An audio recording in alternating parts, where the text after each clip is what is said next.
उत्तर प्रदेश सरकार के राज्य मंत्री स्वतंत्र प्रभार कपिल देव अग्रवाल ने मुजफ्फरनगर शहर में दुकानों की तरह खुल रहे अवैध और फर्जी अस्पतालों को लेकर बेहद सख्त रुख अपनाया है।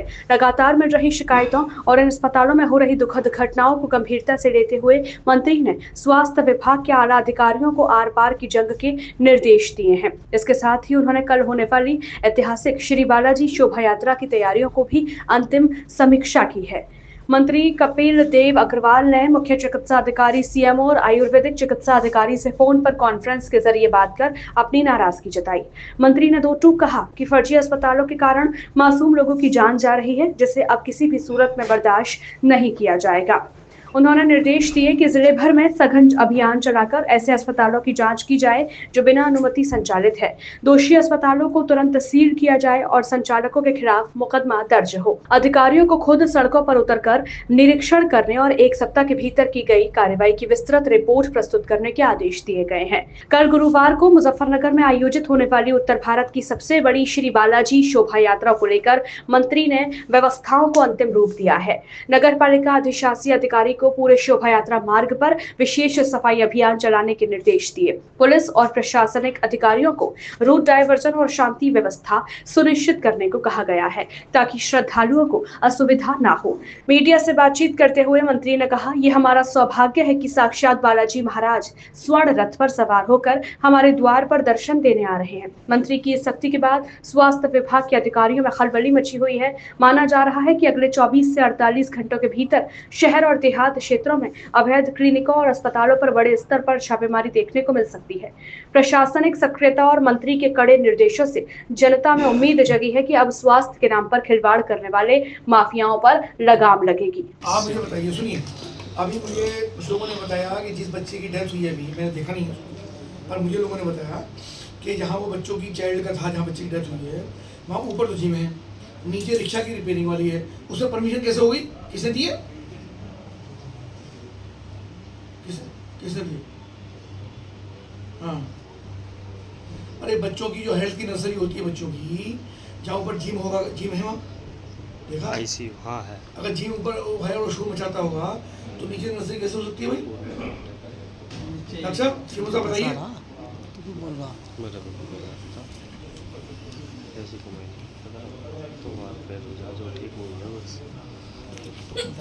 सम्मान जो वो भी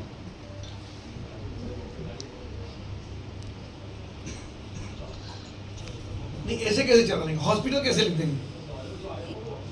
एक कमरे में आदमी 4 कुर्सी आगे बैठा है और तू पीछे 2 बेड लगा लिए और हॉस्पिटल का नाम लिख लिया, सारी गुंडागर्दी हो रही है। हाँ, FIR कराओ, सील कराओ, सजा की जरूरत कहाँ है? आप दोनों लोग सुनो अच्छी तरह, सुनो, दोनों लोग सुनो अच्छी तरह। तुरंत निकलिए और ये फर्जी जितने हॉस्पिटल उसको बैन करिए और 1 हफ्ते के अंदर का रिजल्ट चाहिए उनको। 1 हफ्ते के अंदर रिजल्ट चाहिए इसका, ठीक है ना? अरे यार तुम कुछ नहीं तो सब तुम्हारे चेले चपाटे सब सारे पैसे की उगाई करते हो, कुछ नहीं होता है, ठीक है ना? देखो, हाँ, अभी मैं फोटो भेज रहा हूँ आपको, मैं अभी दोनों के फोटो दे रहा हूँ। ये मुझे देख के बताओ कैसे किसने परमिशन दी। नीचे है न्यू लाइफ हॉस्पिटल, ऊपर है हिंद ई रिक्शा सर्विस और ऊपर है राणा फिटनेस सेंटर, एक ही बिल्डिंग, ठीक है ना? इसका फोटो भेजो, विजिट करो, देख के बताओ इसका लाइसेंस किसने दिया, लाइसेंस किसने दिया इसका, उसके खिलाफ मुकदमा कायम कराओ। ई रिक्शा के नीचे और हेल्थ सेंटर के नीचे हॉस्पिटल की परमिशन कैसे मिल जाएगी? वो म्यूजिक बजाता होगा, शोरी मचाता होगा फिटनेस वाला, दिन में उसके यहाँ गाने चलते हैं, पीछे 1-1 दिन के 2-2 दिन के बच्चे हैं नर्सरी में, तो बच्चे तो जिंदा रहेंगे वैसे ही मर जाएंगे।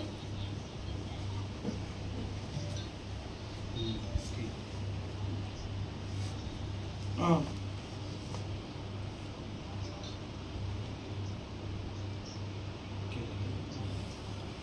पहले कल अपने लोगों को ठिकाने करो। शासन की तो लाइनें ठीक होती हैं, जो तुम्हारी नीचे की टीम है ना वो कितनी गड़बड़ कर दे, 2-4 लोग मुकदमा कायम करो, 1-2 लोगों को जेल भिजवाओ। और मुझे ये देख करके बताओ अभी, अब मुझे 1 सप्ताह में इसकी रिपोर्ट चाहिए पर्सनल, और विजिट करके घर से निकलिए दोनों लोग, और टीम बनाए निकले, दूसरे को थोपा मत कि सीएमओ ने कहा कि आयुर्वेदिक करेगा, आयुर्वेदिक का सीएमओ करेगा। दोनों जाओ, दोनों जाकर बताओ, रिपोर्टिंग, डीएम को रिपोर्टिंग करो, मुझे रिपोर्टिंग करो। ये फोटो भेजो उसको, दोनों को ले भाई। देखिए, प्रशासनिक अधिकारियों के साथ बैठ करके श्री बालाजी की जयंती जो बृहस्पतिवार को पूरे उत्तर भारत की सबसे बड़ी यात्रा मुजफ्फरनगर में निकलती है, और ये हमारा सौभाग्य है कि जनपद हम मुजफ्फरनगर में हैं और बालाजी यात्रा नई मंडी से शुरू होकर के मुख्य मार्गों से होकर के और सुबह 10 बजे शुरू होती है और अगले दिन यानी लगभग 24 घंटे यात्रा होती है और पूरे शहर के अंदर हर्षोल्लास के साथ, पूरे उत्साह के साथ, पूरे डीजे ढोल ढमाडे, प्रसाद खाने वाले भी, प्रसाद खिलवाने वाले भी और बाबा का गुणगान करने वाले भी, ऐसे लोग। तो सबसे निवेदन किया है जो इस यात्रा में शामिल होते हैं कि डीजे का जो वॉल्यूम है उसको थोड़ा मर्यादा में रखें, प्रसाद का दुरुपयोग ना हो, उसका पैरों वितरण ना हो।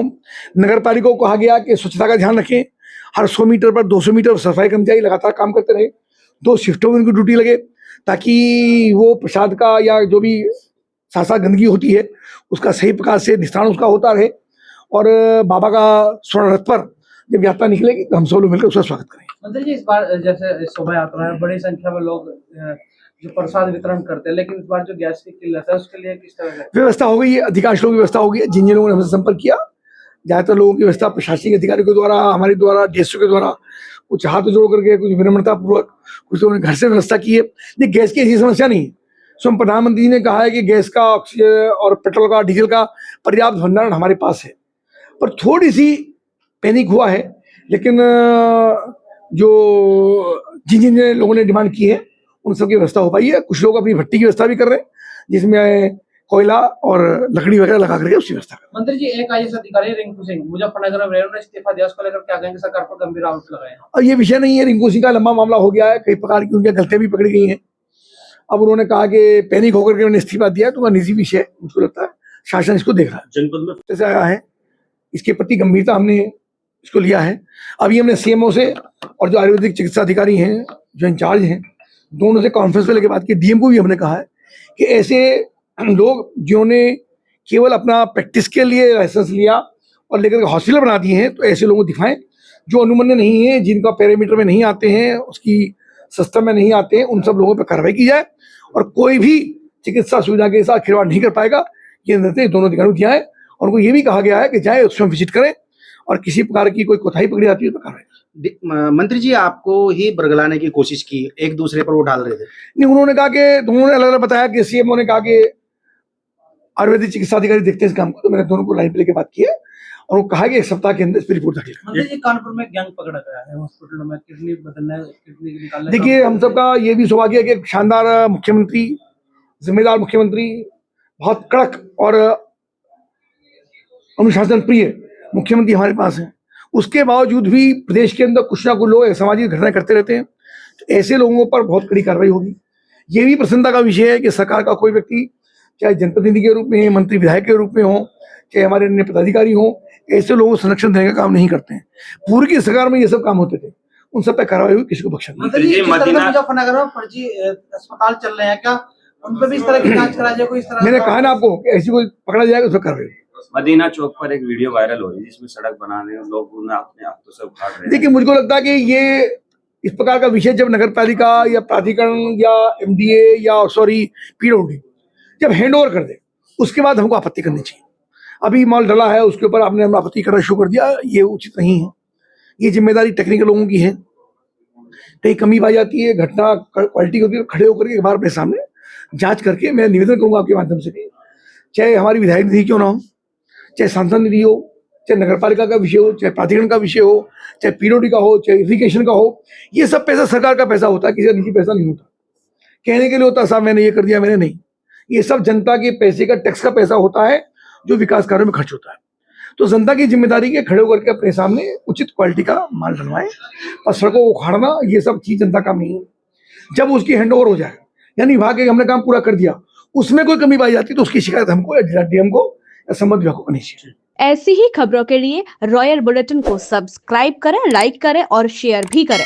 साथ ही कमेंट में अपनी प्रतिक्रिया भी दें। हर खबर सबसे पहले और सबसे सटीक पाने के लिए रॉयल बुलेटिन के फेसबुक, इंस्टाग्राम और ट्विटर पेज भी फॉलो करें। रॉयल बुलेटिन की वेबसाइट और व्हाट्सएप ग्रुप से भी जुड़ें और पाएं वो खबरें जो आपको कहीं और नहीं मिलेंगी।